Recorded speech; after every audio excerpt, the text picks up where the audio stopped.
Okay. Okay. I just want to thank for everybody coming out, and Michael for coming up here to host our weather event.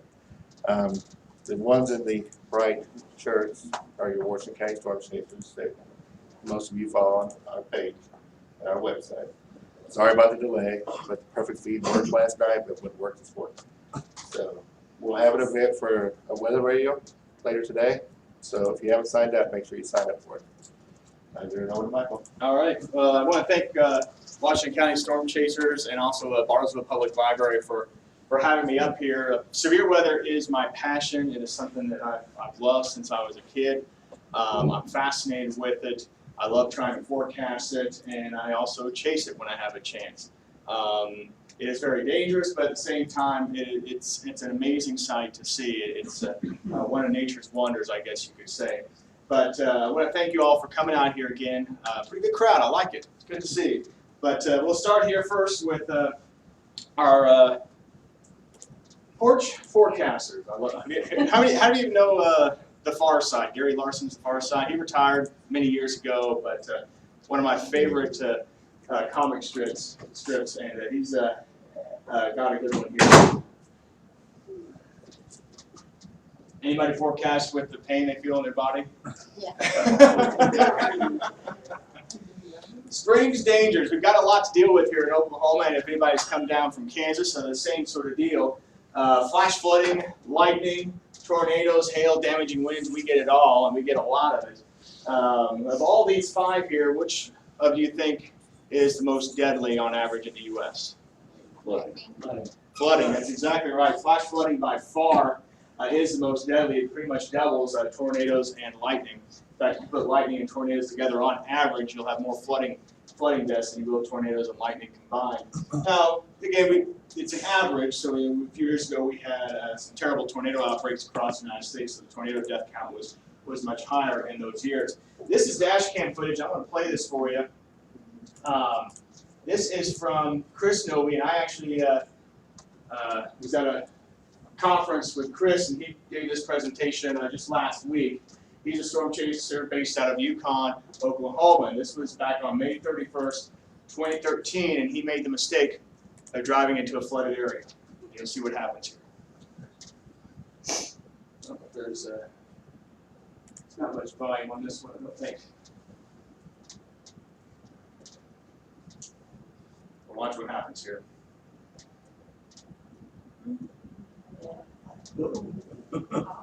Wow. He is lucky to be alive.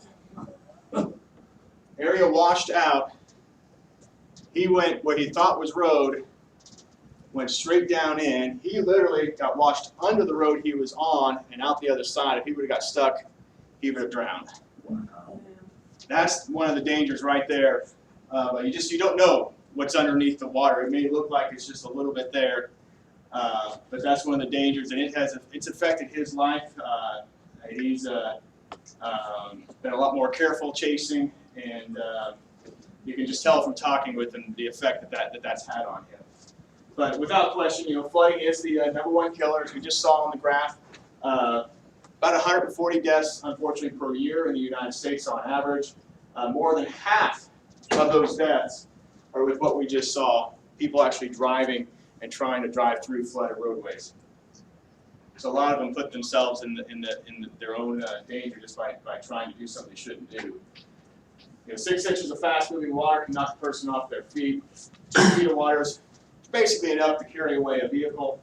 And of course, all flash flood watches and warnings, if you're wondering where they come from the local National Weather Service office. Here in Bartlesville, we are under the Tulsa National Weather Service office. If you go across the state line up to around Coffeyville and up to Sedan, they're under the Wichita, Kansas office. But just some safety rules, and a lot of this, we already know. But avoid high water, ravines, ditches, culverts, and storm drains. Obviously, don't swim in any flood waters. Turn around, don't drown. That's the big one. Again, over half of flooding deaths are occurred by people actually driving into the water. And the other one, keep an eye on children. I mean, when I was a kid, there's flooding going on or a rapid stream, and what'd you do? You went right up and check it out. So watch out for the children as well when there's flooding going on. Lightning. What do we do in case of a lightning strike? Move very quickly. No, we can't really move that fast, but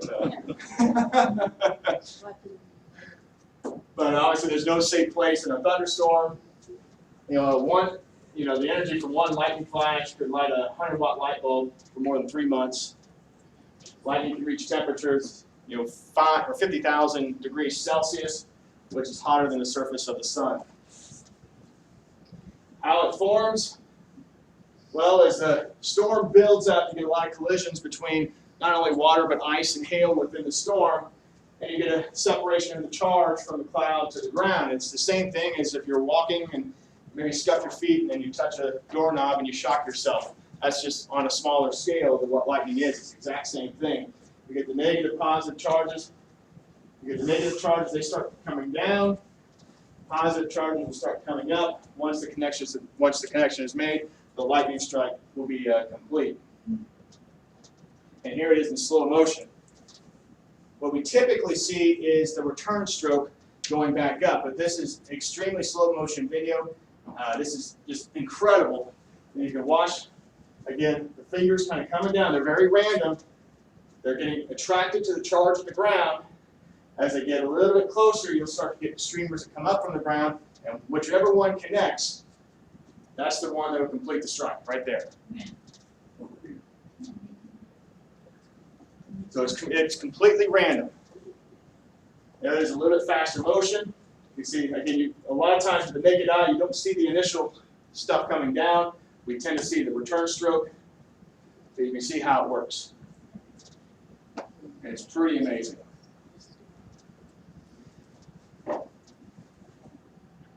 And this next slide is one of the more amazing lightning photographs that you'll ever see.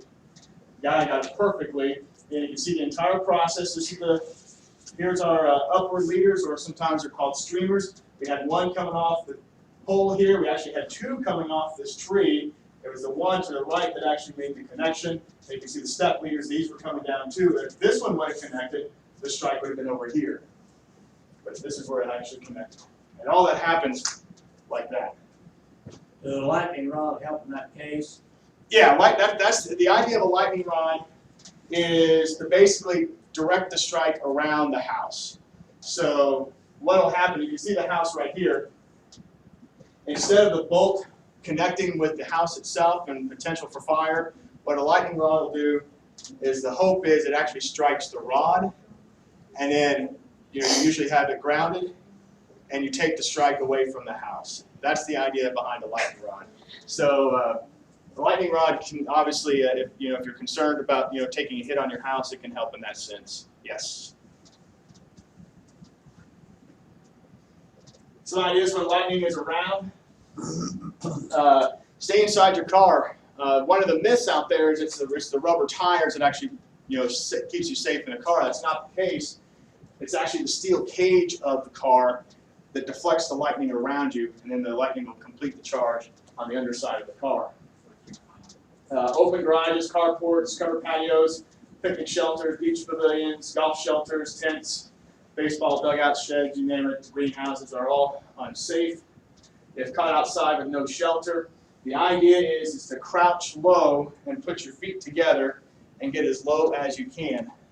If you're caught out in the field, if you're working or something like that and the storm comes in, just to kind of get yourself to the lowest available. And I'll show you here, we'll go through, eventually I'll show you here different ways you can get struck by lightning. I'll show you why it's important to keep your feet together. But lightning can strike between about 10 to 20 miles away from the storm. There's perfect examples here. Here's our thunderstorm. Look at this lightning strike. It came way out here, struck far away from the storm, including this one here. Here's the storm off in the distance. This bolt came out of the side and struck far away from the storm. For those people, or the people who would have been around there, it would have been what you call a bolt from the blue. And basically, if you're close enough to hear thunder, you're close enough to be struck by lightning. Kind of a rule to follow. Wait 30 minutes after the last rumble of thunder before venturing back outdoors. Keep an eye to the sky. Storms, they're tall, towering clouds, and a lot of times you can see them building up during the day before the storms before they actually become storms.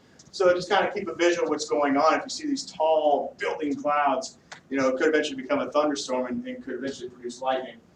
And also, just got to plan ahead, know the forecast. Watch Fox 23, but but know the forecast. If you're going to be outside, maybe going out to a lake or you have a picnic planned or something like that, just kind of, if there's storms in the forecast, be prepared. And here's some ways, again, to be struck. There's about 5 different ways. We'll call this guy Bob. He's having a rough day. There's the direct strike. Basically, you get a hit directly from the strike itself. This actually is not as common as what most people think, but it is also, the percentage of surviving this is much lower than other ways of being struck by lightning. There's also what you call the side flash. Standing next to the tree, lightning strikes the tree, side flash comes off the tree and strikes you. I tell you what, Bob is just having a rough go of it here. He's getting struck.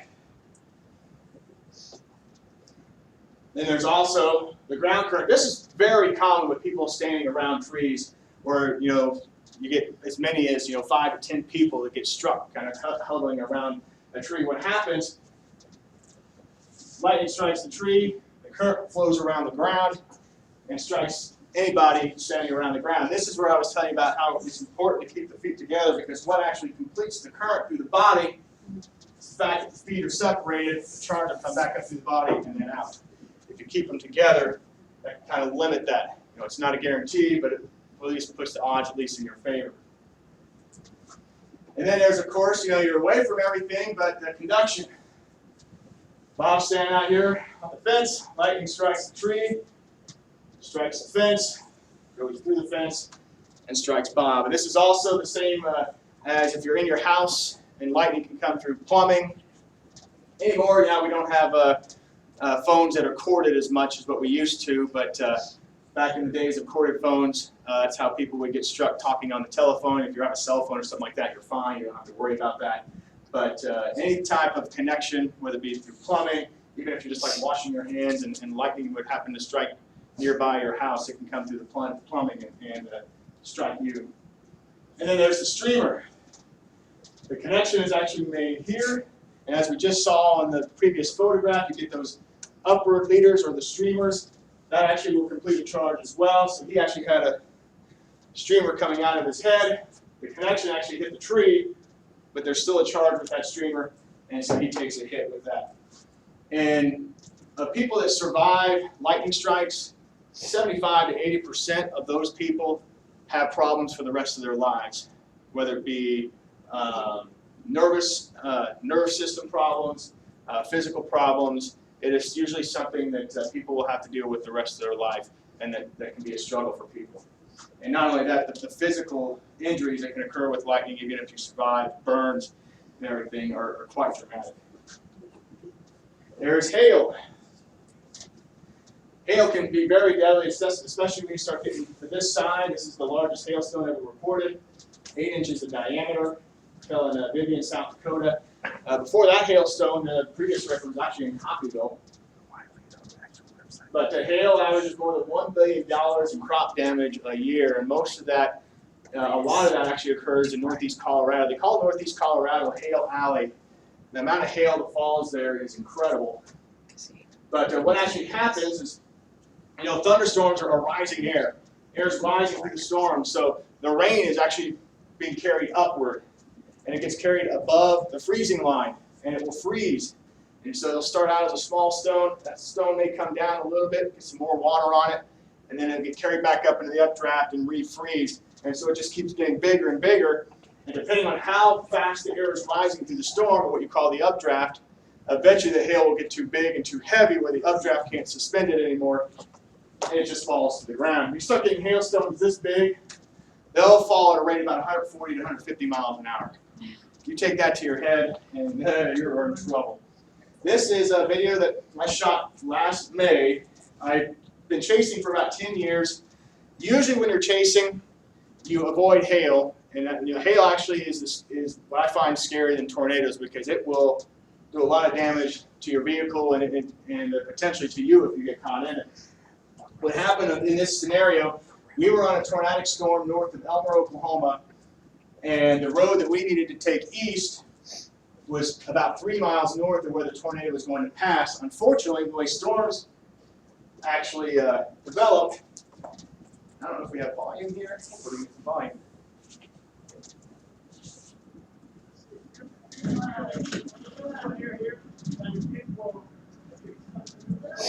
So you can see the envelope on that.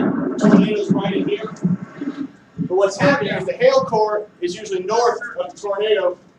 We got so focused on the tornado itself, the big hail started coming over us.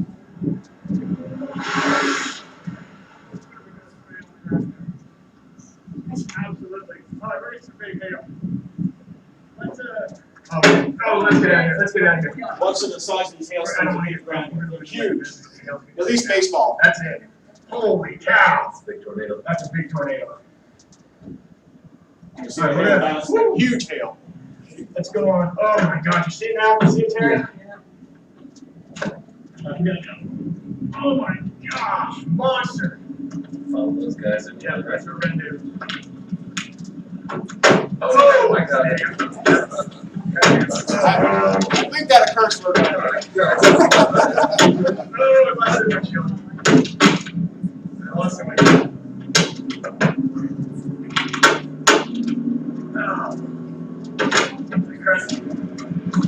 If you watch the field here, you can see that the splash of the hail is pounding the field. Oh, watch your eyes, watch your eyes, watch your eyes. Oh, God. Hey, just watch the splashes there in the field.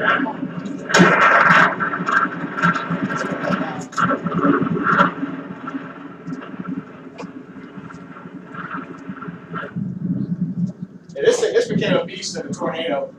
It was only rated EF2 because it stayed thankfully out mainly over open country. I have a feeling if it would hit a populated area, it would have had a higher rating. And this thing was a strong and violent tornado. You can just see the motion in it. But thankfully, really avoided any populated areas. Did do some damage to some farm homes out there, unfortunately, but avoided any main population areas. You said the hail was always north of the star. Why wouldn't it be ahead of the star regardless of direction? I'll show you that shortly when we start getting into supercell structure. I'll show you why that is. So here was the result.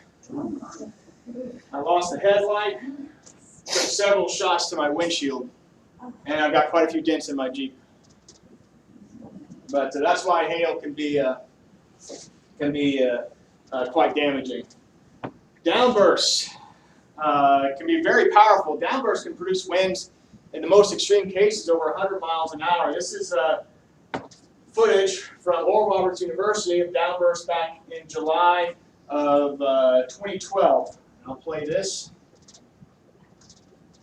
This did a lot of damage in South Tulsa where this occurred, knocked down power lines and trees, but I kind of was intrigued by the footage that happened inside here at Oral Roberts University. If you watch here to the north, watch the stuff being blown away. And the air actually will kind of blow through the doors here. The footage kind of locks up, but it'll get going here. Start moving, there we go. Yeah, this did quite a bit of damage in the south side of the Tulsa area a few years ago in July. What happens with a downburst, the storm will build up and the air basically will collapse. So the air is falling out of the thunderstorm and it slams the ground and just pushes out, and it creates these very strong straight line winds. A lot of times they get confused with tornadoes because they can be even into a small scale area, but they're actually straight line winds. And we'll go a little bit into tornadoes. This is actually the first tornado I ever captured. My very first one was April 21st, 27, outside of Edmonton, Texas, which is out north of Lubbock and south of Amarillo, so way out in West Texas. The United States isn't the only area that gets tornadoes. There are several what I call hot zones across the world.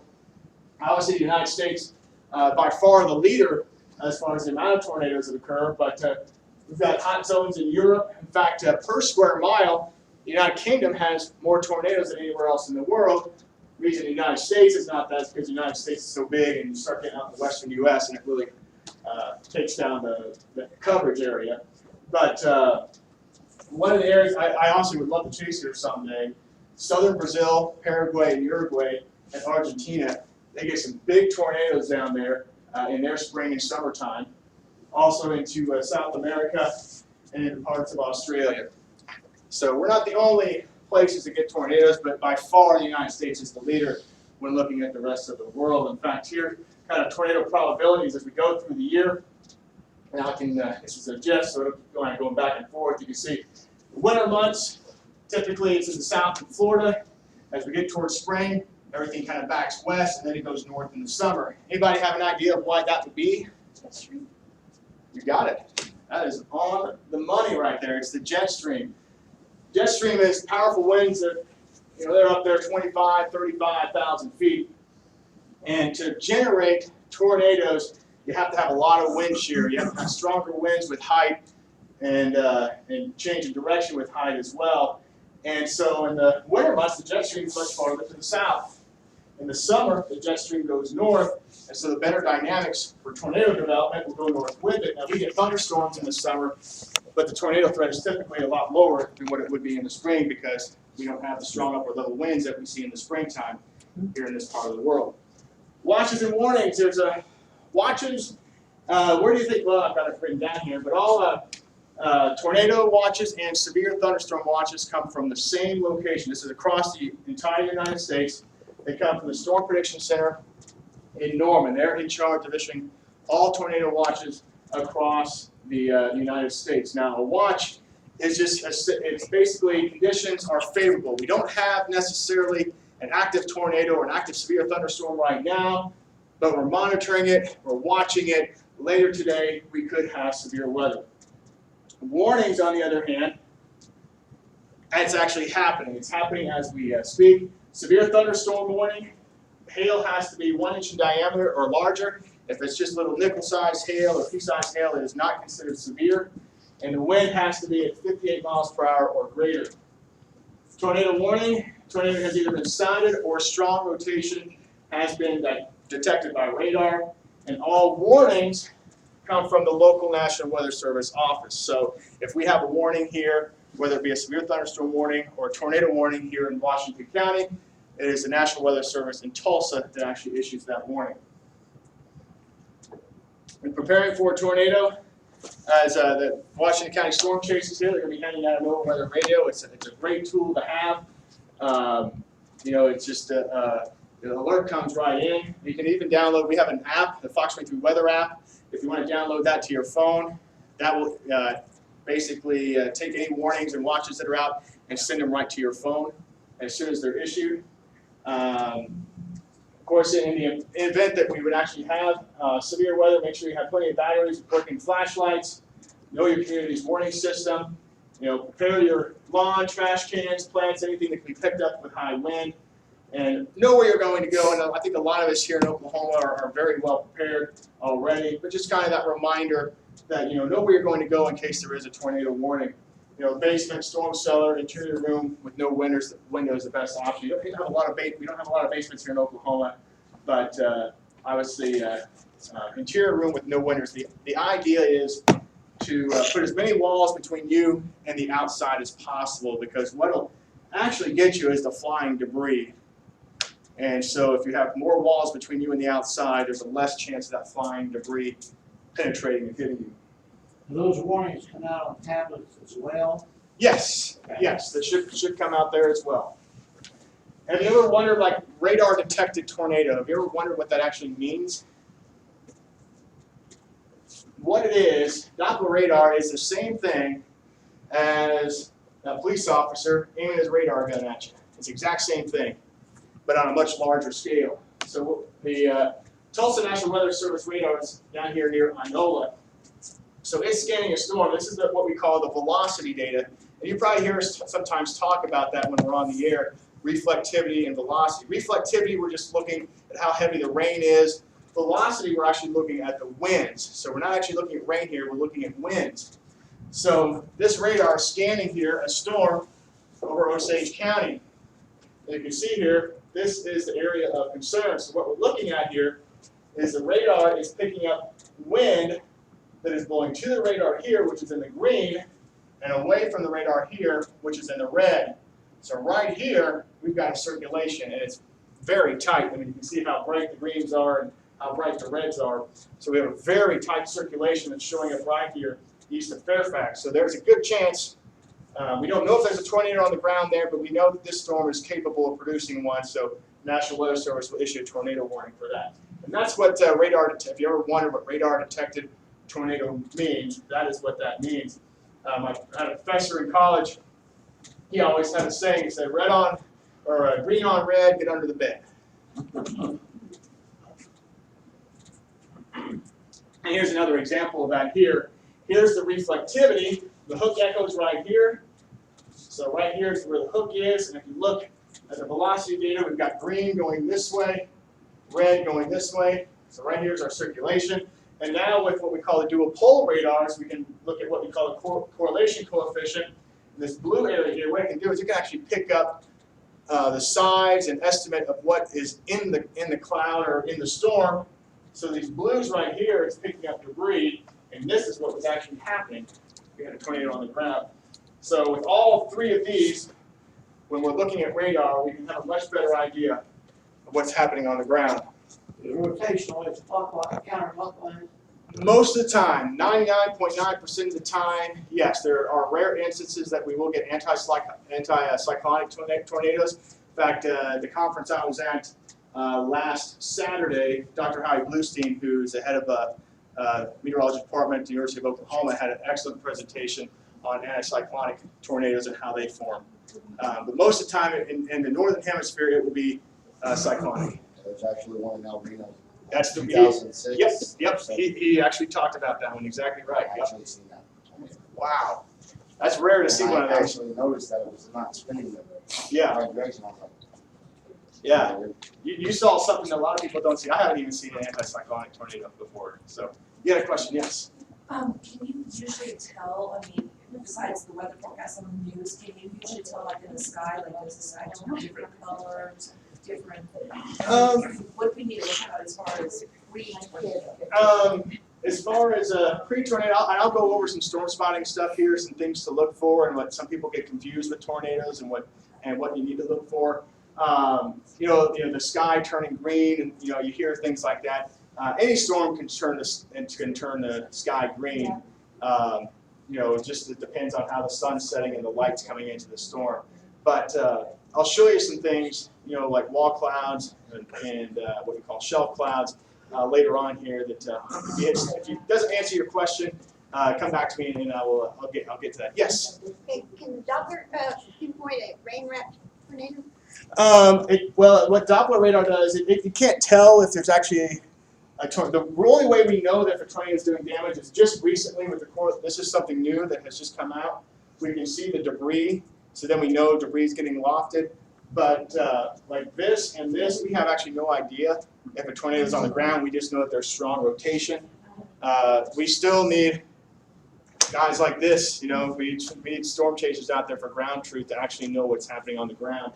This is a huge help though, because when we see the blue show up right over the rotation, we know that the radar is detecting something other than rain and hail. There's something else flying in there that's more than likely debris. What to do during a tornado? Obviously, we just kind of went over this before. Safest place is underground, shelter, basement, or safe room. If it isn't possible, interior room, lowest level of a sturdy building. Put as many walls between you and the outside as possible. And one thing I always say too, a lot of us have helmets, whether it be baseball, football, or bicycle helmets. Put those on. If you're going into your tornado shelter, protect your head. I mean, it's not a bad idea.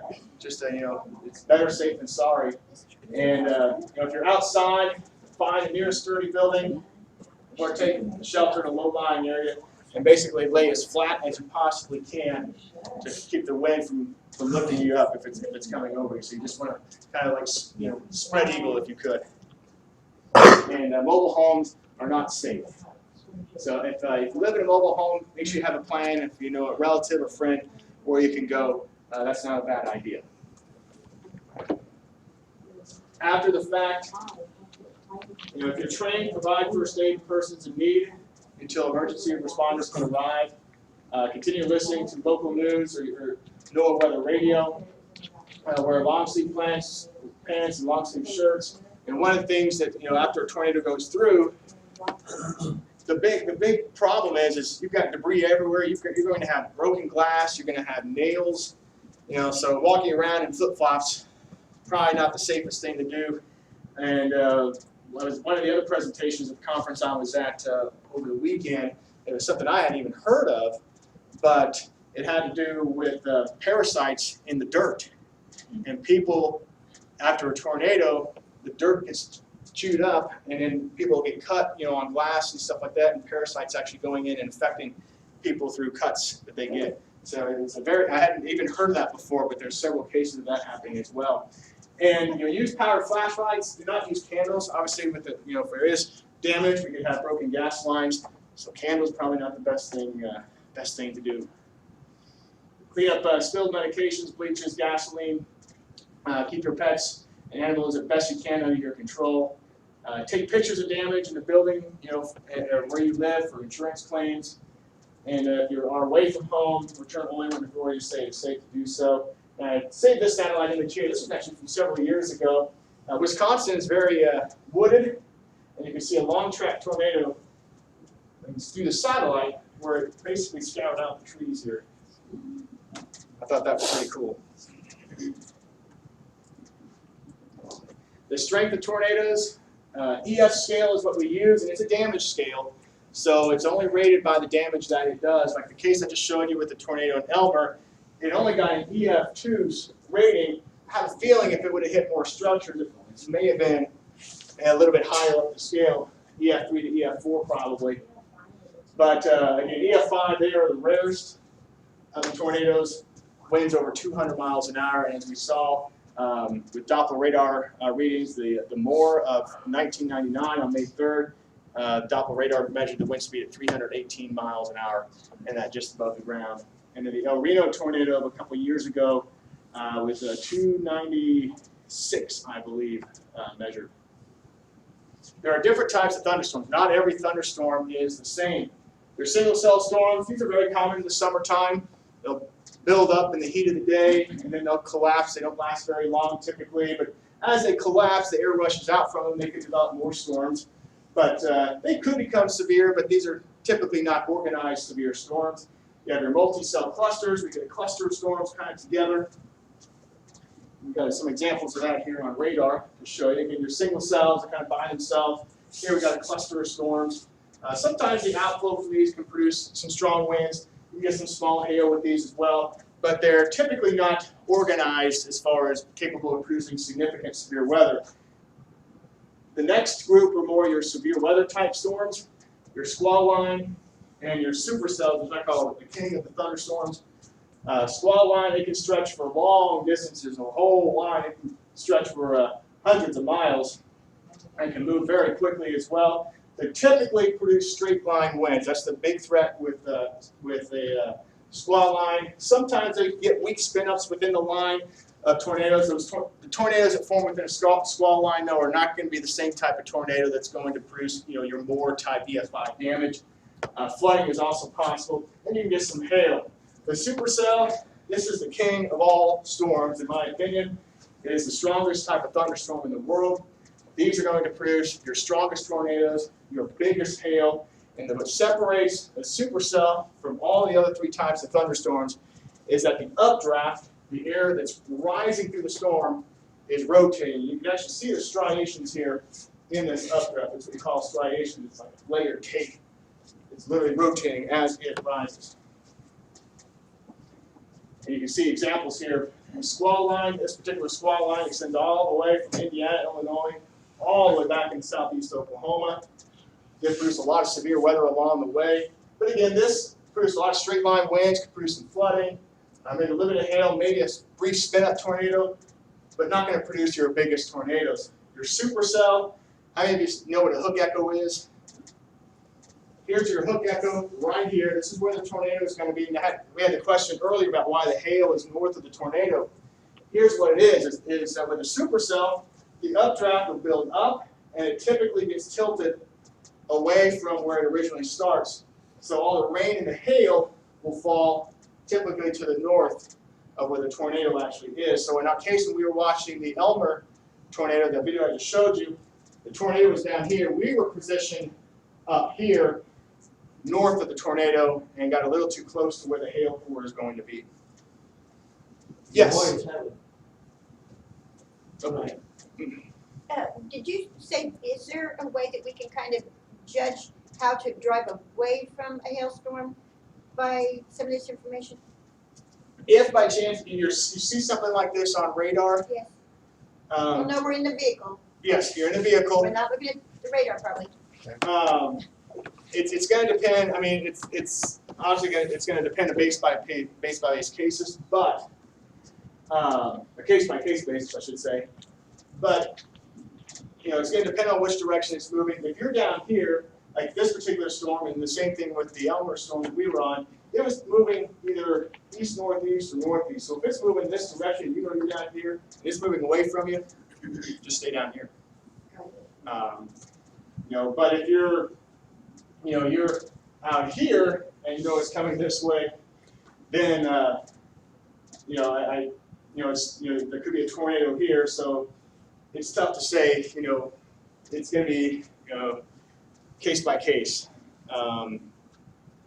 It's kind of a judgment call, and I don't want to send anybody driving into a tornado or anything like that. But know the environment. Know what direction where it's at. Not every storm's going to behave the same way. So for that particular day, one way might be different than another. Does that help? I know it didn't really get too specific, but it's tough to be specific in that. It kind of helps. Okay, good. Like if we're driving north and it's coming north, then typically we should be able to turn off, let's say, to the east. Right, yeah, stay east away from it. Got it. Mm-hmm. Yes. Can you have a super cell without having a tornado in it? Absolutely. In fact, that is much more common than actually having a tornado in it. And that's why we get so many false alarms where tornado warnings are issued and we don't get tornadoes, because there's still a lot that we don't know. We don't know why Storm A, you have the seemingly same atmospheric environment. Storm A, and then you have Storm B, why one will produce a tornado and another one doesn't. There's something going on in the smaller scale that's still something that the science of meteorology doesn't have an answer to yet. And we've got a lot of researchers out there trying to figure out that answer. But, that's why a lot of times we'll have tornado warnings but not get tornadoes. Yes? Does surface water have any effect on bringing a tornado to the ground? Not too much. The only thing that may, it's you talk like water spouts and stuff like that, Well, no. or just in general, the lakes and stuff. The only thing, it'll go over water. It has no problem. Right. For example, we saw the Dallas tornado just right after Christmas tracked over a lake, and it wasn't affected by it at all. Only thing I would say is a possibility is because you are over open water, it's flat, and the air coming into the storm is somewhat uninhibited. You don't have anything really to break up the flow. So in that sense, maybe just a little bit, but it's when you're dealing with in an environment that's going to produce strong tornadoes, it doesn't matter where it can produce it on a mountain. Do you think underground water has anything to do with how long a tornado might stay on the ground? No. And I'll show you examples here. The driver of the tornado is the storm itself. Everybody, the focus, the tornadoes are very powerful, but it's underneath. It is small in comparison to a storm that's 60,000 feet and the tornado's underneath. So that storm is what drives the tornado. So yeah, I saw another hand somewhere. Do you have a question?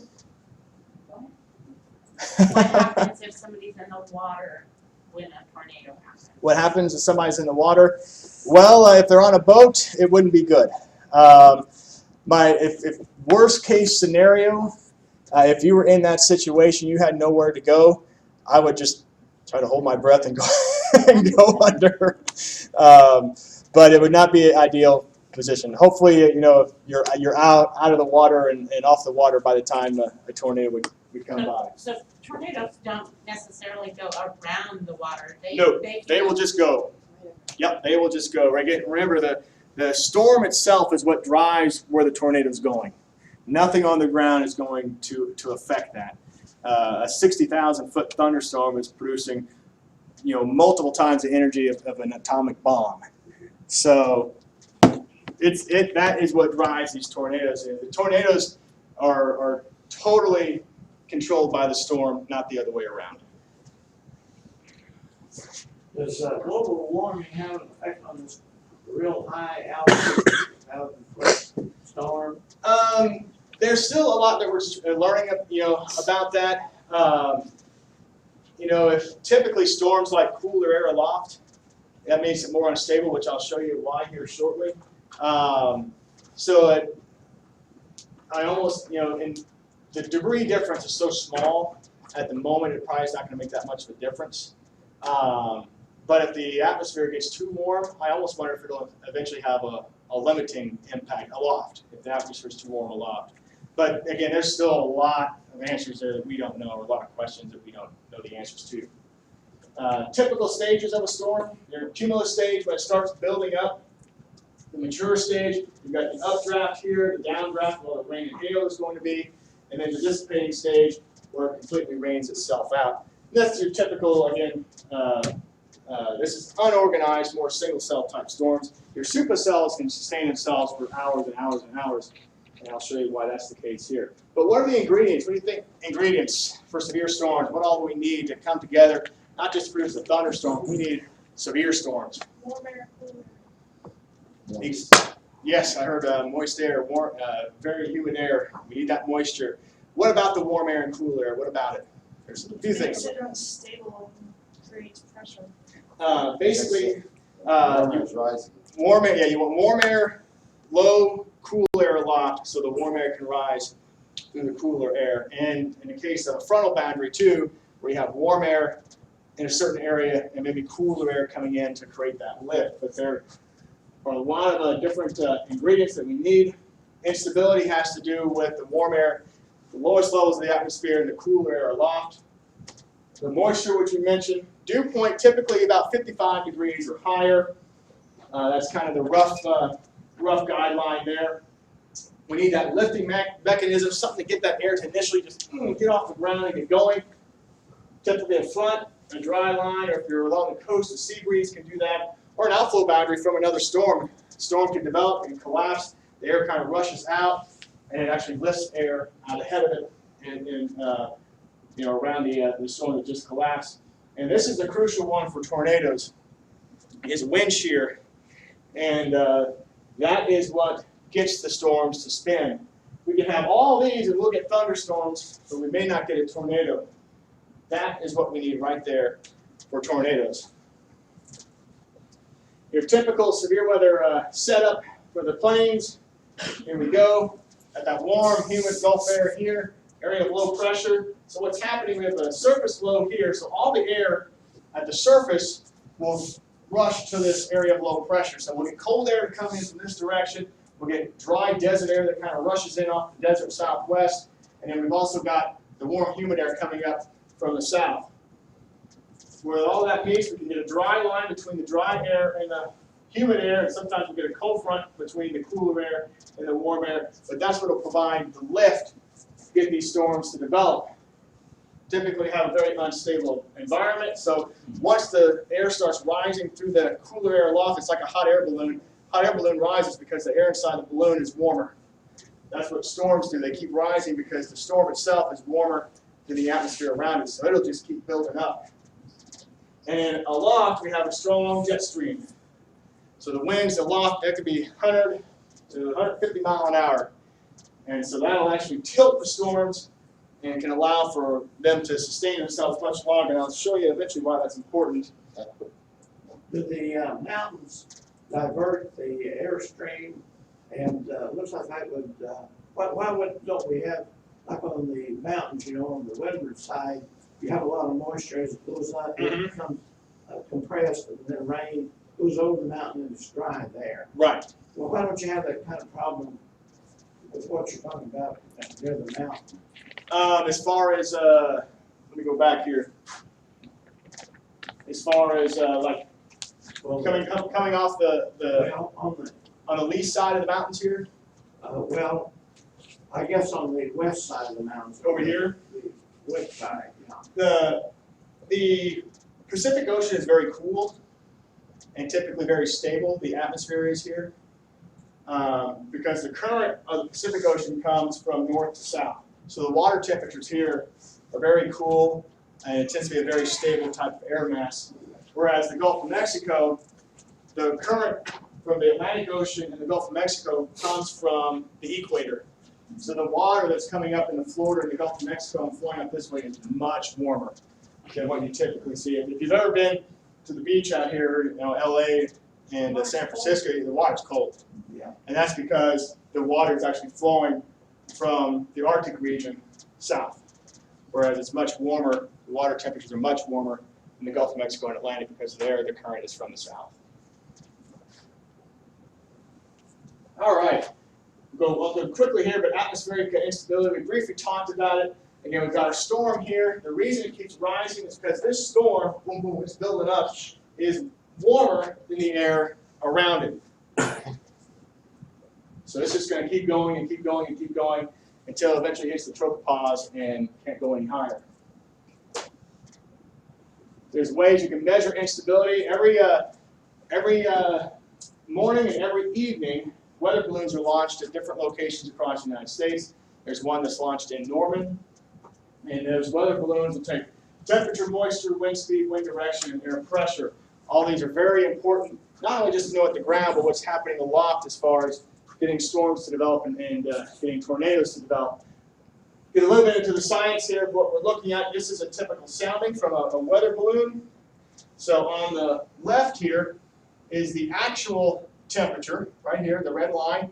This is the dew point as the weather balloon goes up in altitude. And what this line is what the temperature would be if you took air from the ground and lifted it up through the atmosphere. So you can see if it's to the right, that air is going to be warmer than what the actual atmosphere is. And the amount of space between the two is the measured area CAPE. And that's how we measure instability. So the more CAPE, the bigger difference between the temperature of the actual atmosphere and the temperature of a thunderstorm rising through the atmosphere, the greater the difference, the faster that air is going to rise through the atmosphere. Same thing with a hot air balloon. The more you heat up that hot air balloon, faster it's going to go up. It's the same thing with a thunderstorm. And you can see the storms. This is the time lapse that we actually took off of our tower cam. I saved this from a couple years ago, but I'll play it for you. You can actually watch how the storms rise up, and then they'll hit the tropopause and flatten out and create the amble. You can watch them here, boom, they'll build up. Boom, look at them rise. And then they'll hit the top of the tropopause and they flatten out and then they create the amble. Sometimes on the back side of these things you can get the modest clouds, and they're so beautiful when the sun is setting, those bubbly clouds. I'm sure we've seen them. Just incredible. But here's why wind shear is so important to severe storms and sustaining severe weather. If the winds, as you go up with height through the atmosphere, are basically the same, the storm is going to rise up and build up, but then it's going to rain right on top of itself, and it's going to cut off that updraft, that rising motion. That's what really gets these storms going. But if you have a sheared environment where the wind speed's here at the ground, but it's much stronger aloft, it's going to tilt the updraft to the storm. So when the rain starts falling off, it's actually going to fall off to the side and leave the base of the storm free, so more warm air can flow into it. And that's how, with a supercell, you'll actually, when we go out and chase, we'll watch when the clouds start building up, or they tilted right, they have the right tilt. Because if they're tilted, then you know, all right, we've got a sheared environment, and there's a good chance these storms could become severe. If they're kind of going straight up, then it's not as good of an environment for severe weather and tornadic development. But again, the supercell is typically your king of storms. Key is the rotating updraft. And I wish I had do I have a pen? Is there a pen or something like that? I could give an example of why it's so important. Or something round. Oh, here we go. I've got a marker. Actually, I'll use this as a little bigger. But think of my hand here. I don't know how well you can see this. Bottom of my hand is wind in one direction, and I've got this hand that's kind of blowing in the other direction. The air in between will actually start rolling. So if you change the direction with height and the speed of the wind with height, you can get the air in between to roll horizontally. Now you've got this horizontal roll. We don't see this as this is happening. This is happening all the time. You know, if we've got a day we're going to have severe weather. This is happening in the morning, but you won't see it. You know, the sky will be clear. But then you start developing storms in that environment. You get an updraft, and it's going to tilt that horizontal roll and tighten it, and it'll actually get the storm to start rotating. So that's why wind shear is so important in developing severe storms, and especially rotating storms and supercells. Can you pick that up on the radar? We can see the rotation on radar. Again, when we look at, and I'll show you some examples here too of more, when the weather balloons go up, we can measure the wind speeds. We know what the wind speeds are doing aloft, so we have an idea like, okay, the winds are much stronger aloft than what they are at the ground. They're tilted just right. So we got an idea ahead of time that, okay, the storms today could have a chance to produce big tornadoes, and there's other days where like, yeah, we could have severe weather, but the tornado threat's not as high, and that's typically why. That's what we look at. But again, your supercell storm, your tornado rotation is here. Again, the updraft is building from the base there, and it typically gets carried off depending on what the wind environment is. But around here, most cases, in an active severe weather day, mid-upper level winds are going to be blowing either from west to east or southwest to northeast, and that's why we tend to get northeast moving storms in the United States when they are most severe. And not always the case. There's always the occasional that they'll go the other direction, but most of the time that's the case. So the updraft will get carried off in that direction, and all the rain and the hail will fall here, and under the updraft is where you'll have your tornado. Again, typically if you're chasing them, you can chase a storm and never get a single drop of rain on it. Or you can get hailed on like what happened to us last spring. Washington County, Oklahoma tornadoes from 1953 to 2014. There have been 32 of them. I zoomed in here on the ones over Bartlesville. Had a couple F2s on the west side of Bartlesville. One in 1961, another one in 1982. There's only been one fatality in Washington County since 1953, and that occurred on an F2 tornado. The track is touched down just south of Copan and went off to the north and the east, and the person was in their car when they were killed.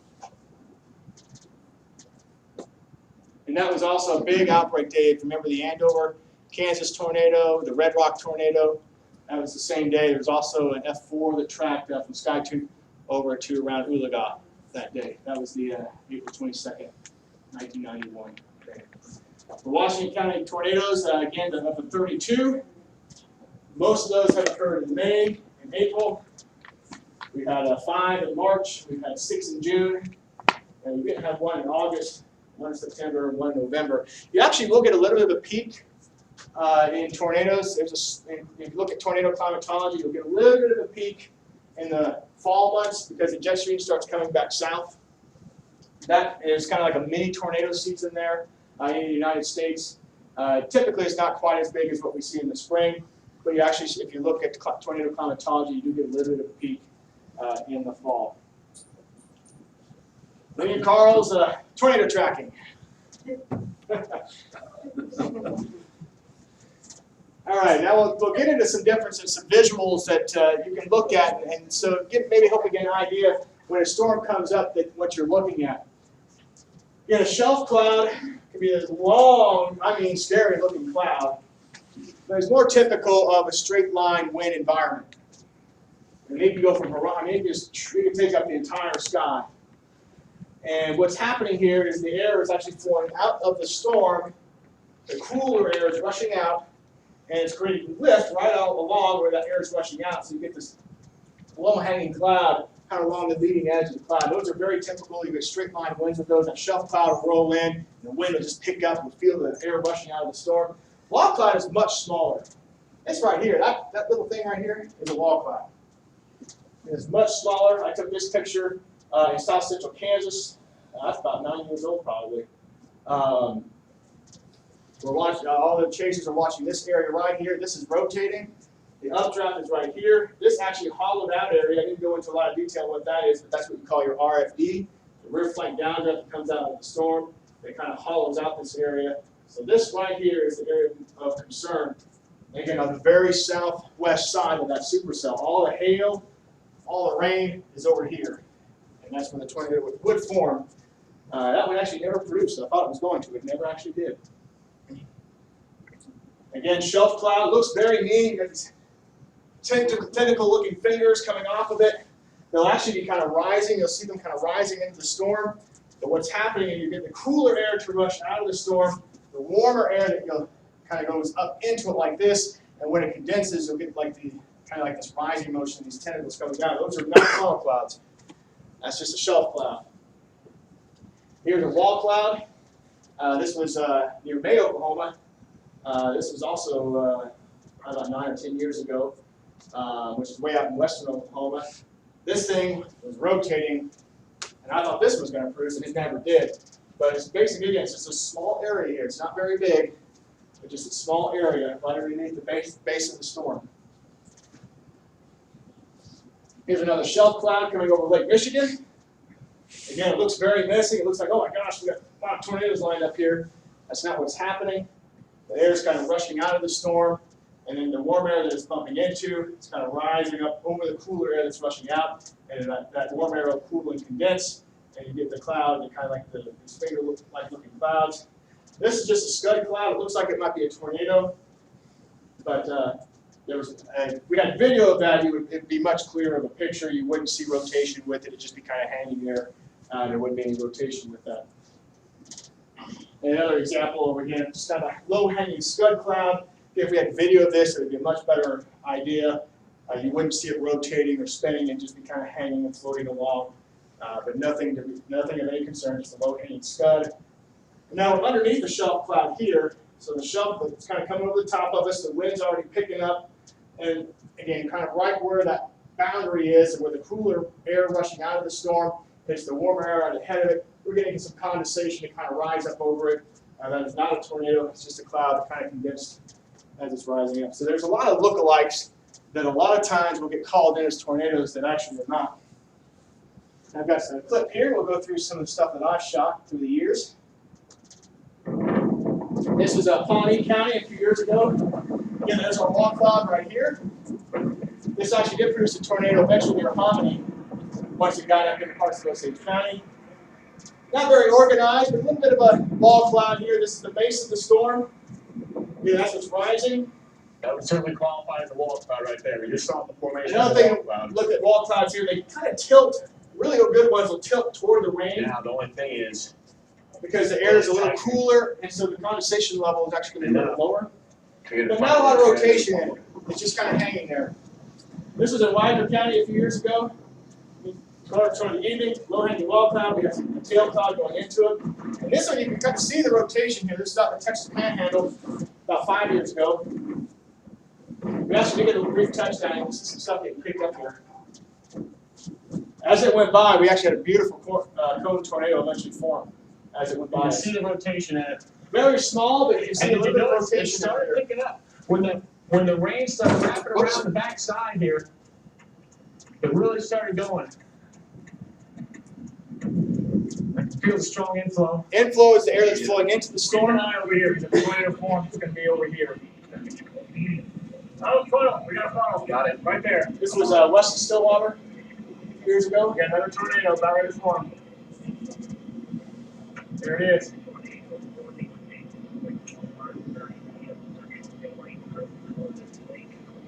This just came down briefly and touched down, and it was gone. There it is. It's coming down. Got a great view, Michael. We're losing a little bit to the hill. That's all right. We're Okay, still I got around. it. Oh, wow. There it is. There it is. There it is. Got it. Behind the trees. We're all right. We're coming up. Strong RFD wrapping around the backside of the tornado. Okay, we can feel that RFD, the rear flank downdraft hitting us. The tornado is, we're safe from the tornado. We're in good shape. Tornado on the ground. Got the debris. Unbelievable. This is a wall cloud. This was southwest of Fort Kyle. This was actually in November a few years ago. This was 2011. I'm good friends with Vaughn Castor. He actually chases for Channel 6 now. He used to chase with us, but we've done a lot of chasing together. And so that's Vaughn. We were chasing together on this day. You can see a little funnel that develops here. Wow.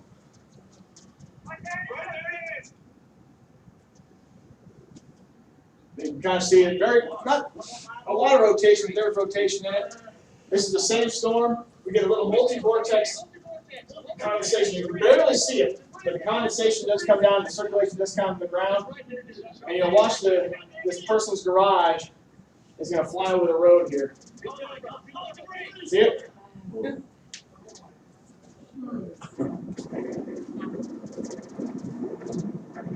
This is where near Winoka. This was 2012, I believe. First time I ever saw twin tornadoes.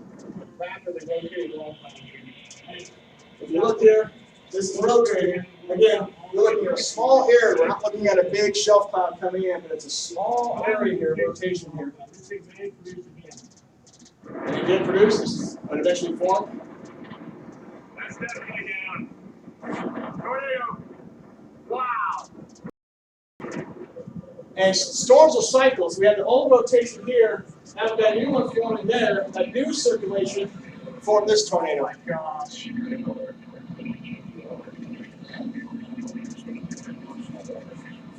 This tornado then started to weaken. That's the same tornado as it's now roping out. We're going through the stages here, as you call a rope stage. And just amazing. It was so big, and then just all of a sudden, it's gone. But again, the storm kept cycling, so that tornado weakened. So we had a new wall cloud forming right here. And now we've got a new tornado that's forming. Oh my gosh. I hope that's north of town. I think it might be.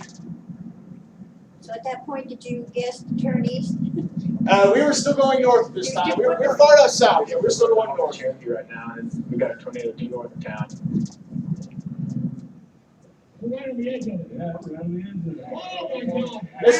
This was a mistake I made. This is actually the day before that last tornado in southwest Oklahoma. That's a big That's Stephen. That's the first time he'd ever been storm chasing. But got a little too close here and ended up backing up down the highway to get away from it. But that saved me. That mistake saved me on this day here. This is the El Reno tornado. It's just too dangerous. We're gonna head a little farther south. And I kept my distance. You can see the edge here. We're on Highway 81. You can see the edge of it there. I do see a customer here, but I bleep it out. I apologize. Oh yeah. But Yeah. It's the velocity couplet with this storm is the most extreme I've ever seen. And this was a beast of a tornado, and it was coming right at us, and so we just got the heck out of there. Was that a couple of years ago? Yeah, this was 2013. Yeah, this is the one that killed Samaras, 10 Samaras. Holy shit, we need to get out of here. So I apologize for that. I apologize. But it was that was a scary. That was frightening. But I go back again. You know, when you're chasing, you learn a lot of stuff. And that day I got too close, I think saved us on this day because it was a very similar type storm. The tornadoes were rain wrapped, and I made a mistake a year prior, but I learned from that mistake here, and I kept my distance. And if I would have been closer here, you know, it could have been another story. We'll go to the more. We're getting ready to finish up here. I know I'm going over an hour, but again, we're looking at supercells. These are the 3 different supercells striking Moore, Oklahoma. 2 produced F5 or EF5 tornado. The other one produced an EF4 or an F4 at the time. They changed the scale back in 2017 to kind of refine it, so that's why they're now the EF scale instead of just the F scale. But this is the May 3rd, 1999. You can see the supercell. Here's our hook echo. The tornado's right here. All the hail, the rain's falling off here. This is the May 8th F4 back in 2003. There's our hook echo. The tornado's here. Big hail over Oklahoma City back to Midwest City. And this is the May 20th of 2013. Again, there's a supercell. Here's our hook echo. Big hail and rain to the north. But you can see the supercells. These are the supercells are going to produce the biggest and strongest tornadoes. There's the track again of the EF5 Moore tornado, and you can just tell the power. It's the 12-ton natural gas tank that was carried about a half mile. Yes, yeah, I'll go first Is here. there anything that is bringing those tornadoes to that area? Climatologically, central Oklahoma is the hot spot of the world. I mean, it's the conditions that come together there, they just come together more often than they do anywhere else in the world. There's a theory going on, and actually this is one that I was at a conference last week. The elevation there, there's a little bit of an elevation. It's a little bit higher. It kind of goes into more, and they're wondering if that maybe plays a part of it. You know, it's so flat, but the elevation's a little bit higher, and they're wondering if that maybe plays a part in it. They're not sure. There's some research that's being done right now. But even without that, as far as the atmospheric conditions that come together, they just come together more often in central Oklahoma than they do anywhere else. I mean, it is the bullseye of the world. Do you feel that severe weather is having anything to do with these tremors or these earthquakes? No, absolutely not. Nothing to do with gravity? Nope. Okay. Yes. My question was similar to hers, but basically, what makes tornadoes so drawn to certain areas than others? It's just the atmospheric conditions that come available. You know, when we looked at what we need for severe weather, we need warm and humid air at the surface. We need to have that wind shear aloft. The central plains and the southern plains of the United States. I mean, if you wanted a breeding ground for tornadoes, it is perfect. You've got the Gulf of Mexico to the south and west, so we've got the source for very warm and humid air. And in the spring, that starts coming back up to the north. And we still have a strong jet stream that's kind of hanging south from the winter months. So then we get that sheared environment in the spring where the jet stream's still kind of south. We start getting the warmer air in underneath it. It is a breeding ground, and it's been that way for thousands of years. Can I ask a Yeah. very ignorant question? That's But I'm okay. gonna ask it anyway. There's no dumb questions. Is there a possibility that you can get tornadoes during snowstorms? Typically not in snow. What happens? Snow actually forms a bit more of a stable environment than what you have with thunderstorms. In rare cases, you'll get thunder snow, which we've had here before. There's just the environment behind that just creates so much lift that we get some lightning and thunder. But typically not. You're not going to get a tornado in a snowstorm. You know, on the weather, when you hear the weather on the news, they always talk about La Nina, El Nino. Yes, we're in El Nino right now. During the summer, and they've always been around, and they greatly affect the weather, obviously. Yes, and it's something that's always been around. What it is, it's for those who don't know what the difference between La Nina and El Nino is, it's the abnormal fluctuation of the water temperature in the Pacific Ocean, typically off the equator. But when it gets warmer than average and it cycles, and this is something the fishermen off the coast of Peru have noticed for years and years and years, long before a lot of us knew about it. But over the last, you go back mid 50, 60 years ago, there's been a lot more research done to how this actually affects the atmosphere and how it affects weather patterns. And we've seen that play out this year. Typically, you tend to have in El Nino years, we tend to be very wet in the south. And we've had a very wet winter, especially, December, we had incredible amounts of rain. The severe weather threat typically increases in the south as well. We've seen that this year. We've had tornadoes in Florida, even the tornado in Dallas.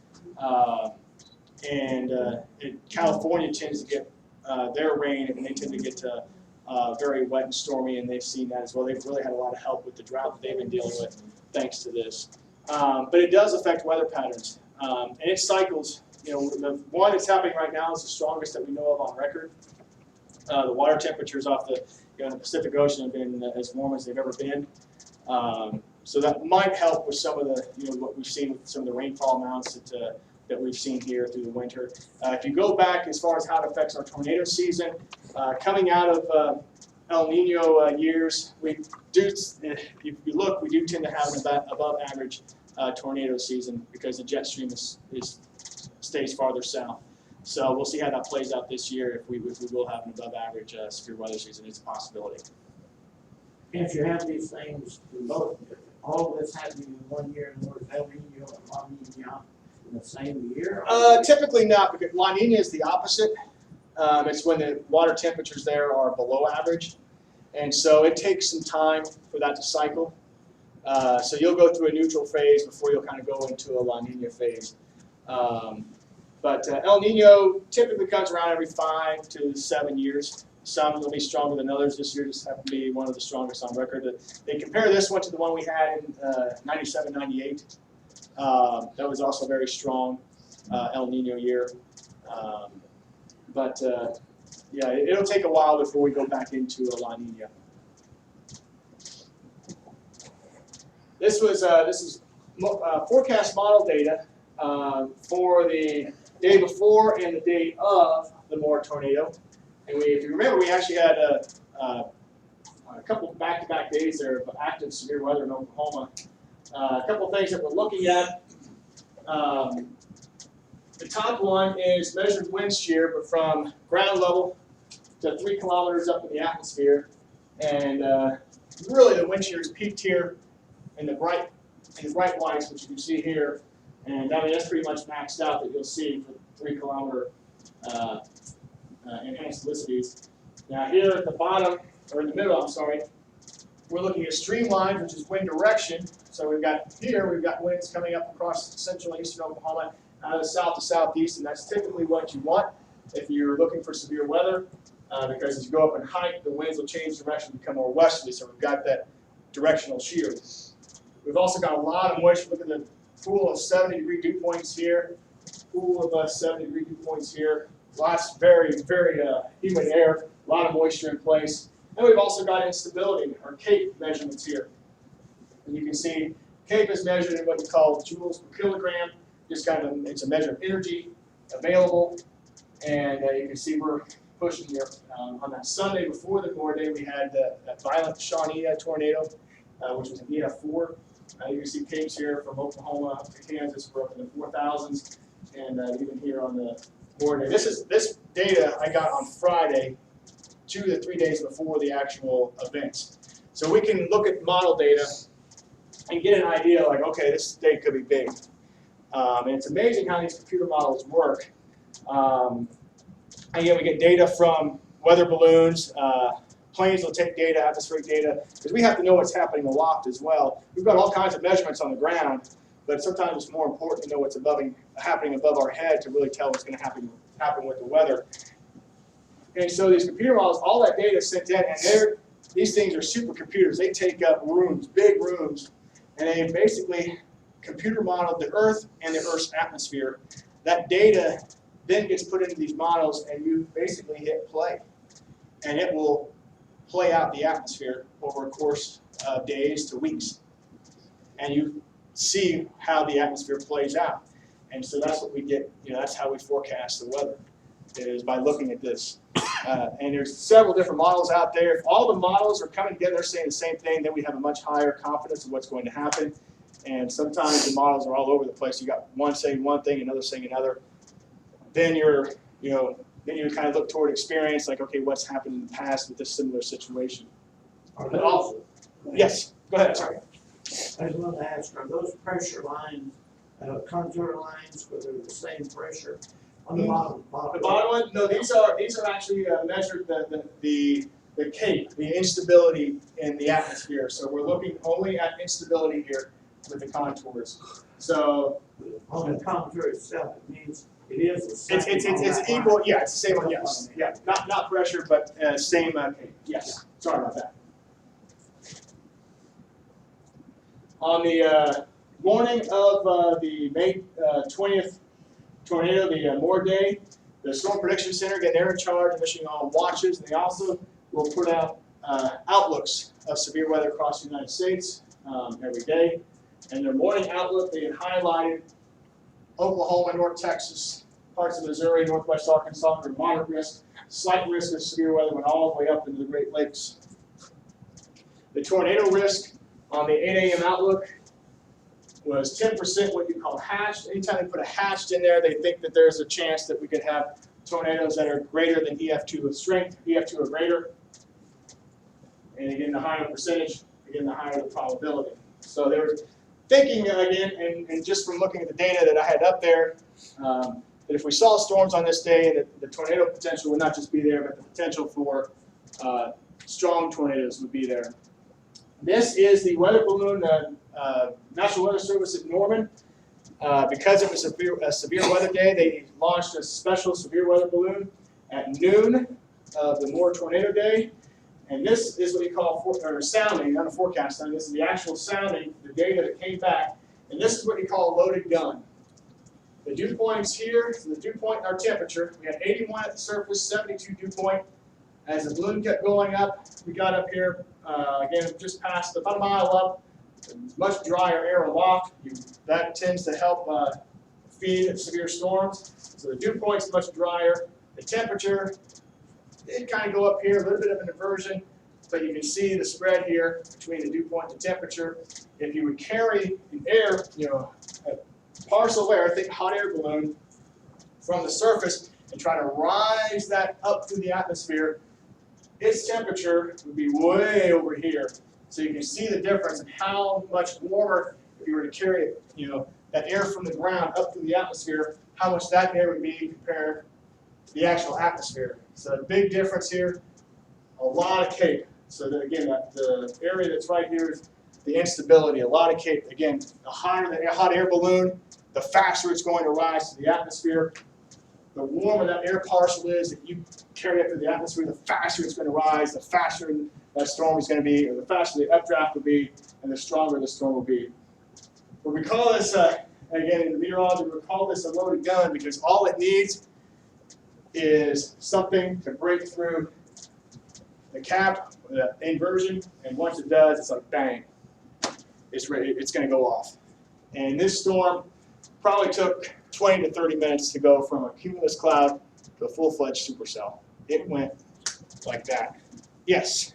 Well, I just moved my daughter-in-law and my son from Colorado to Moore the night before, and we watched this, and there was a lull in it to where we just didn't think it was really going to hit. And so we took off to Tulsa to get our car, and the wife was 9 months pregnant. She got in the car, and because of the storm chasers, she listened to the local radio and drove away from the tornado, but it did seem to come on quick. Yeah. We thought we were safe, and we left. And it came on that quick that she got in the car, and she listened to the storm chasers, and she drove away from it, and it came up to her privacy fence in her yard. So she did because of the storm chasers. Thank you. Yeah, it was. It happened quick. I was chasing this thing. I'll show you our video from the Moore tornado here shortly. We initially had targeted the storm that was down near Purcell, and we had, when you're storm chasing, when you're about ready to get into the chase, you'll typically top off your gas tank so you don't run out of gas. Yeah. And so we were topping off our gas tank at the I-35 and the Purcell exit, and we looked to the north. And again, we had just drove through Moore just minutes prior, and we looked to the north, and I mean, we had a massive storm. It just blew up, and you can see the anvil starting to go, and our Purcell storm wasn't looking nearly as good. We're like, okay, let's go back north, and so that's what we did. One of the quickest I've ever seen, just from a cumulus cloud to a full-fledged, powerful supercell thunderstorm, probably 30 minutes. It's unbelievable. Then I was coming up the turnpike from Wichita Falls. I was just south of Chickasha. Okay. And that storm started right there across the interstate, turnpike to Moore. And there was like nothing there. Yeah. Just blue sky and just a little. And then all of a sudden, it was just massive. massive. Yeah. Yeah. It was unbelievable. It went up fast. I couldn't believe how quick it went up. We were just like, where did that come from? We just turned, it was incredible. So the Storm Prediction Center, typically before they will issue a watch, whether it be severe thunderstorm or a tornado watch, they will issue what you call a mesoscale discussion. So before the actual tornado watch was issued, they issued a mesoscale discussion talking about the environment and the potential for tornadoes across central and eastern Oklahoma. And they kind of highlight the area here with all they're thinking about putting a tornado watch. And that was the message scale discussion that was issued on Memorial Day. There was the actual tornado watch that came out. So much of central Oklahoma and eastern Oklahoma and northwest Arkansas. Counties here to the north were also under tornado watch, but I was focused mainly on the Oklahoma counties. This was basically the track. Right across Moore, this was our location. We parked ourselves basically right at West Indian Hills Road, right on the Moore and Norman city line. And this is our video from that day. It'll go. Oh, I was thinking. I may have locked up on me here. Let's see. Sorry for going a little long. I know we're getting close to an hour and a half here. Is everybody okay? Yeah. Okay, good. We're about done. I hope you're enjoying it. I get talking about severe weather and I can just go on and on and on and on.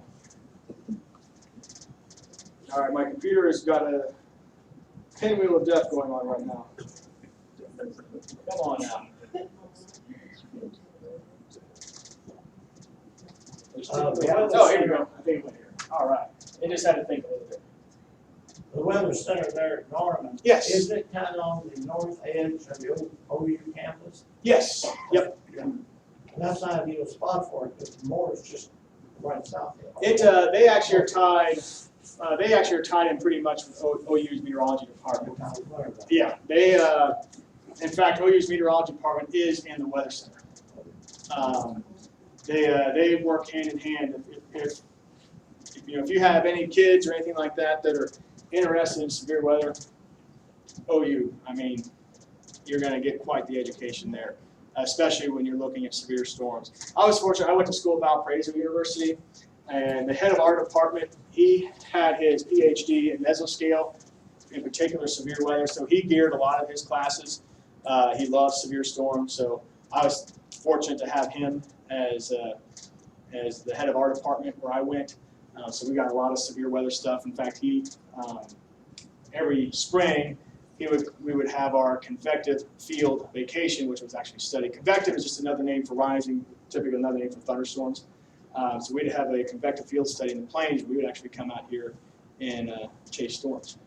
So it was you learn a lot when you're actually out chasing. We'll play this here real quick. This is our from the Moore, Oklahoma day. Yeah, we came back north. We were on the Purcell storm. We decided to go back north. This is the radar images. This is from National Weather Service in Norman. You see the hook right here. All the hail and the rain off here. There's the hook really starting to wrap up as it's moving parallel to I-44. So we're actually still back at I-35. This is when it's still kind of toward Newcastle. So we're a good 6 miles away here. You can see it. And it just started out as that little cone.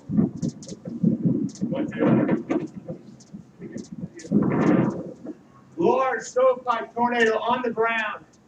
So it's starting a little bit bigger. Look at the inflow See here. inflow cloud. Inflow clouds are very organized. Extremely organized. So it's really starting to wrap up now as it's tracking northeast toward Moore. I don't know if you can hear the wind. So we've got a little bit of rain around, so it's tough to see. The inflow has just increased. But we can feel the inflow. What inflow is, it's air that's being drawn into the storm. So a lot of times, if you're facing a tornado, it just looks like it's getting the wind will get your back as we have going progressed to the over the last, tornado. 5 Whereas minutes or so. outflow is air that's blowing out of the storm. So if you're looking at the storm and the air is coming out and hitting you, that's outflow. So that's really starting to get going here.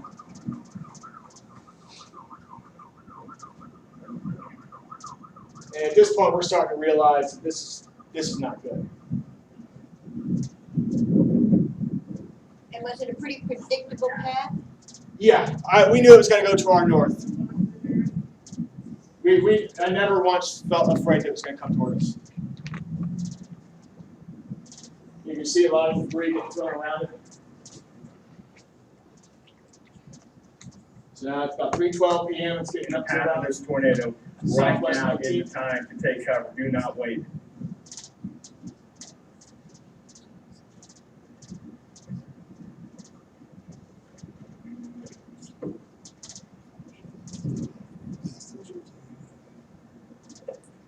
daughter-in-law listened to the local radio on her car. She didn't even have a weatherman radio. And that's actually a lot of the TV stations will actually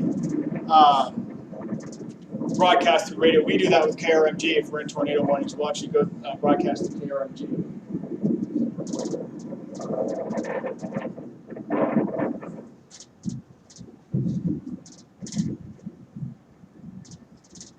This is the first tornado I actually could hear. Like I could hear the roar of the tornado, and it was like it was standing next to Niagara Falls. To me, it sounded like, I hear a lot of people say it sounds like a train. To me, it sounded like a thundering waterfall. It was just like. How far are you from? Believe it or not, it felt like about a mile and a half. We were about And 2.5 miles away. As mentioned, James, this thing is showing no I'm on the phone sign with our of chief weakening. meteorologist, James You can Ayala. hear it now, James. You can really hear the roar of the tornado now. Unbelievable. Facing tornadoes for many years, and this is one of the most violent I have ever witnessed.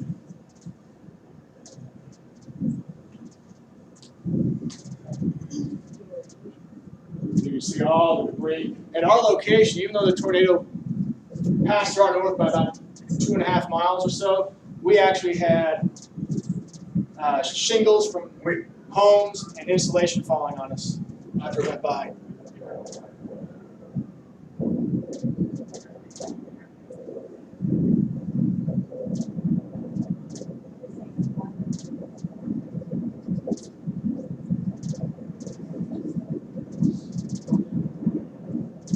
It's starting to get a little rain around here. We're starting to lose vision. As we crossed I-35, we kind of lost visual of it.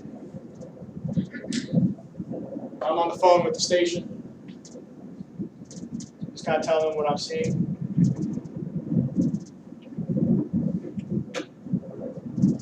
At the time, Vaughn Kessler, who now chases for Channel 6, he used to chase for us, and he and I are good friends. He was actually east of I-35. So we lost visual because the rain started wrapped around the backside. So from our view, we lost visual. But Vaughn was east, and he was able to capture the rest of the tornado. So this is Vaughn's village here. So right now, if it is where we think it is, it's in, So he's on the phone with the station as well. Kind of tell him what he's seeing.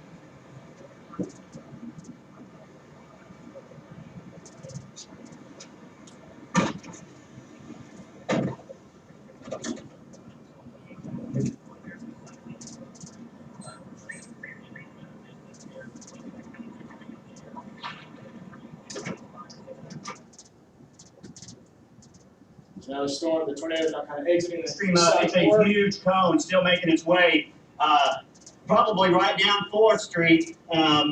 It's what I am 1 mile south of 4th, and I am on Douglas Boulevard, 1 mile south of 4th Street. It is a huge tornado still making its way. If you're obscured by the rain, don't be fooled by it. Take cover. And then it starts to rapidly weaken, and Vaughn is actually able to capture the very Yeah, it's final roving moments. out. It's roving out. Right That's the now, same it's in thing final that stages. produced all that damage across another the circulation development, but this one right now is roving out. roping out and Thank really goodness. stretching out. It's I've got 1 mile west of me, and it's about a half a mile north of me. It's just a beautiful rope coming out, and I'm glad it's roping out right now, James. But it's still got a lot of circulation. Still have it. Yeah, it's still hanging on. And So start to finish, how long does something like that take? that one, most tornadoes, you're looking at a few minutes. The more tornado is about 40 minutes, I think, from start to end. Now, there are some tornadoes that have gone on for hours. The Tri-State tornado is the longest track tornado in U.S. history. It happened March 18th, 1925. It first touched down in southeast Missouri, tracked all the way across southern Illinois, and went into southwest Indiana, over 200-mile track. And at times moving over 60 miles an hour. This is in 1925, and it killed over almost, what was it, 600, I want to say like around 650 to 670 people. I can't remember the exact number off the top of my head. It's the deadliest tornado in U.S. history. That one went on for over 2 hours.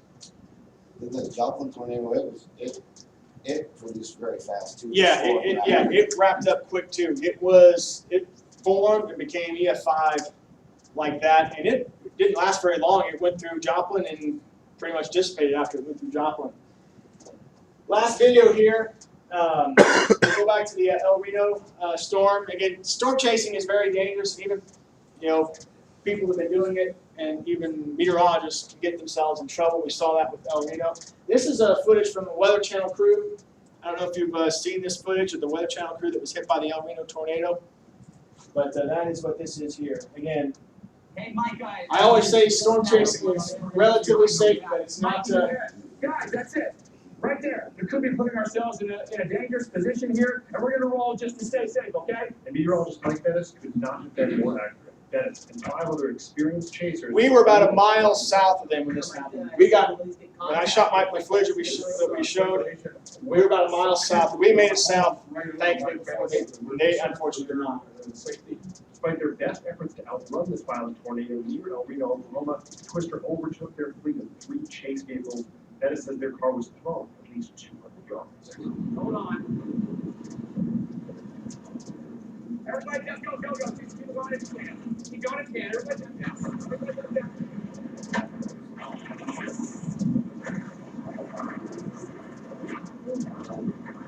Watch the camera falls out. You can see the car rolling through the field here. Photographer Brad Reynolds was able to keep the camera rolling and capture this dramatic video from inside the car as the tornado hit.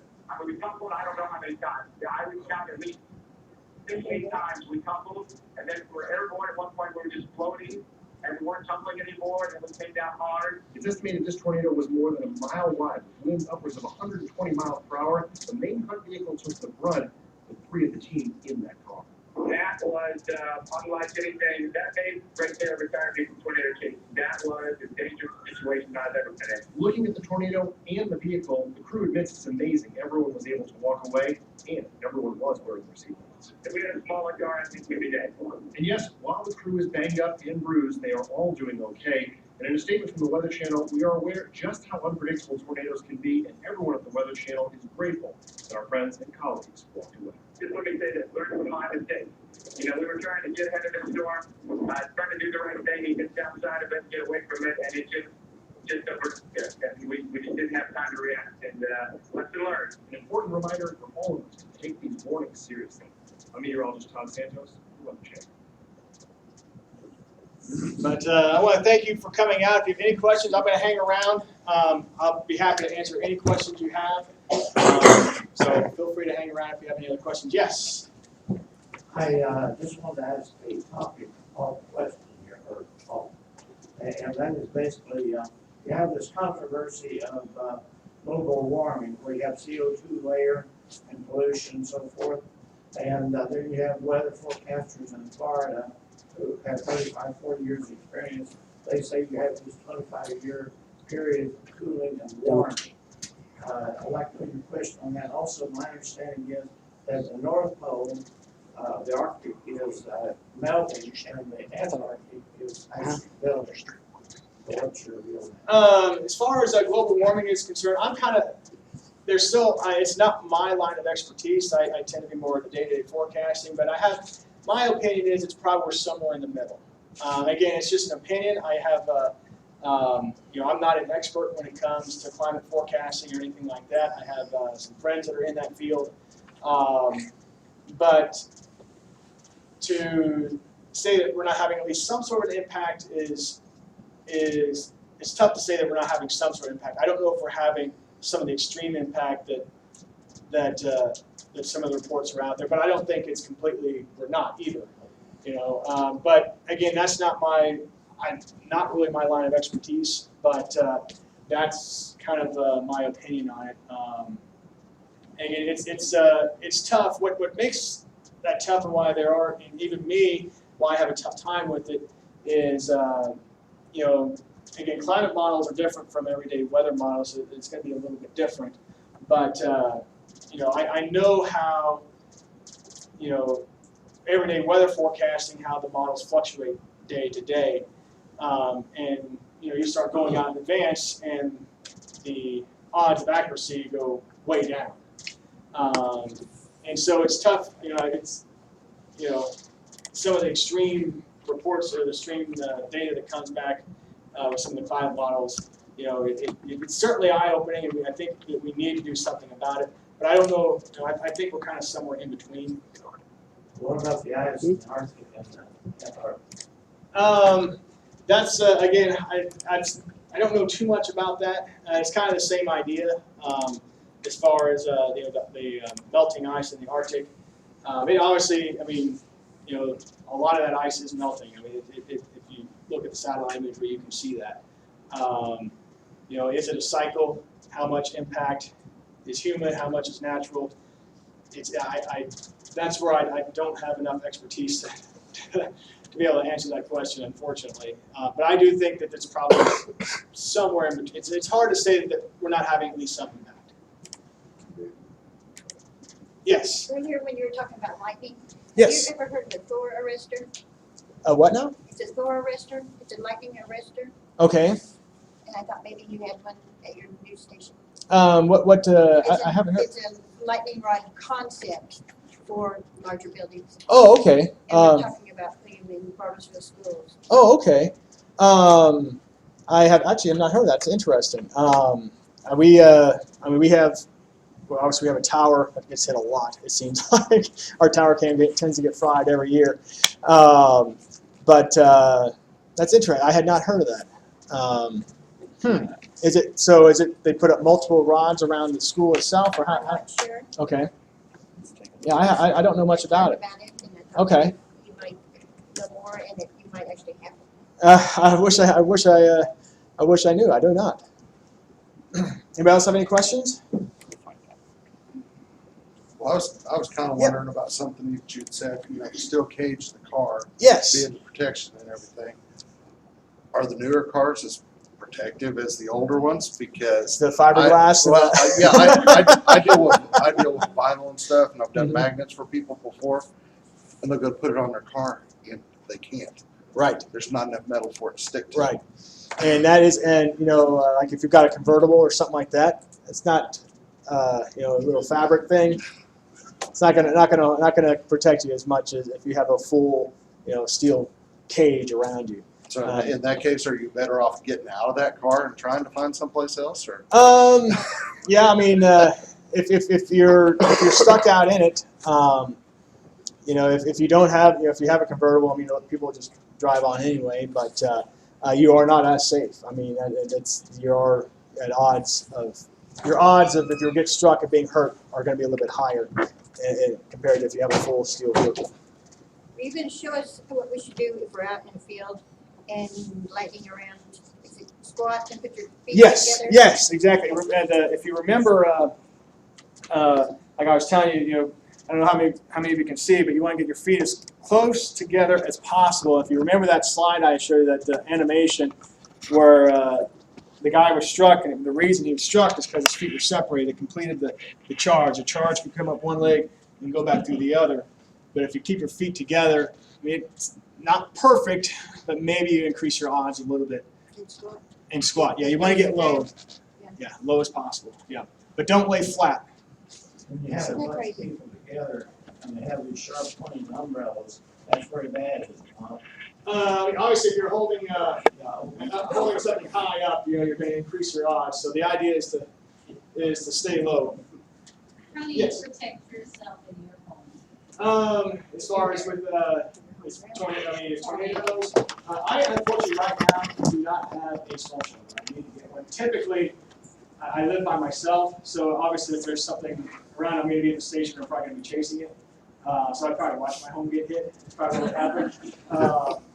Yeah, obviously, you know, if I had, you know, had family or something like that, a storm shelter is the best way to go. I have, and the stairs that go up to my second floor is probably underneath that. It's probably the best place to be.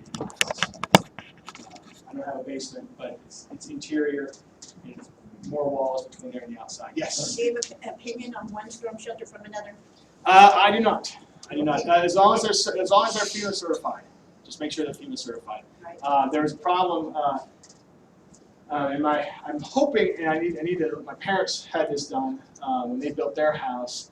Some builders will kind of do their custom storm shelters, and the doors that they use might be strong steel doors, but they just have one little bolt to kind of hold them in place, and you need something. A lady was killed in Arkansas. Actually, it showed a brief radar image of the Mayflower, Arkansas tornado in that presentation. And what happened is they were in the storm shelter of their house, but the door was not very sturdy. It was a steel door, but they only had one bolt to keep it in place. And a 2x4 slammed in the door. The door slammed into her and killed her. So make sure you've got something that's FEMA certified and something that's just more than one bolt that's going to hold it together. Around more, they actually had some that floated. Yeah, that too. The underground ones. Yeah. So you need to do a soil survey. Mm-hmm. Yeah, there's some of them, like, I'm not in a flood prone area, and if I put one in, you can see some of them. Have you seen the ones in the garage where you can, basically slide it open and kind of get down in there? Our chief meteorologist, James Alott, had that done in his house.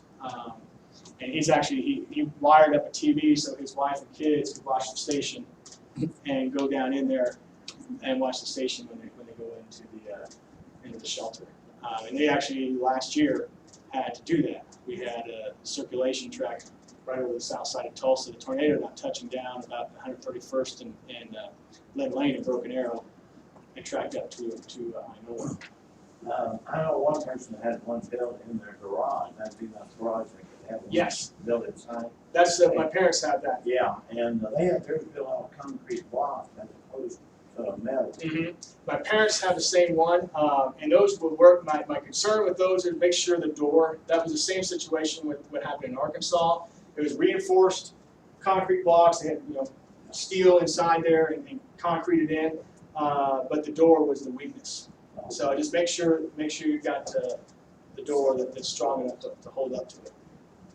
It's best to do your research. Yes. Yeah. See what's best. Yeah, and see what's best for you. A lot of them take their shelters to Texas A&M when research and Yes. development Yes. have been tested, and that's a good thing. Yep.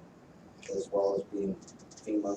Yep. Exactly. And a lot of those shelters do get tested. And I'm sure you've seen the rocket launcher shoots the 2x4s and slams it into these things at 150 to 200 miles an hour. Because that's what gets you. It's not the wind, it's the debris that's in it. That's what's going to get you. And so you have to protect yourself from that. Any other questions? I hope I didn't go too long for you. I know we went almost to noon here, but I want to thank you all seriously for coming out. This is something I've been passionate about since a kid. I love storms. I love talking about storms. I hope you learned some stuff today and have a better idea of what to look for and how you can help you and your family as well when we have severe weather here. I just want to thank you all for coming out. I appreciate it.